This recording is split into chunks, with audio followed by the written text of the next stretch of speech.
Hello, traders. FX Pip Collector here. Today is Monday, November 17th, and this is my analysis for the US dollar index, and we're on the daily time frame. So, on the daily time frame, one thing we really need to keep in mind is that the trend is definitely still up on the daily.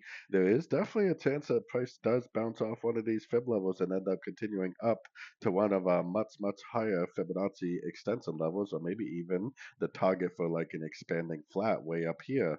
For now, we are definitely still down based on structure. So if we go down to like the 2 to 4 hour time frame, this is the most recent structure right here. So we do have a nice Fibonacci bounce, but this is the most recent swing low, which means that these swings right here are the most recent swing highs.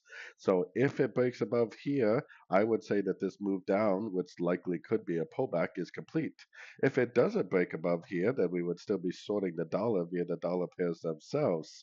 The market should tell us when the trend is over. We should get a Fibonacci bounce. We should get a significant break of structure to the upside.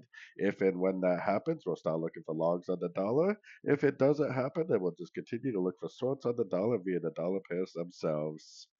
So anyways, don't forget to check out my website linked over here in the corner. And as always, thank you for watching and happy trading.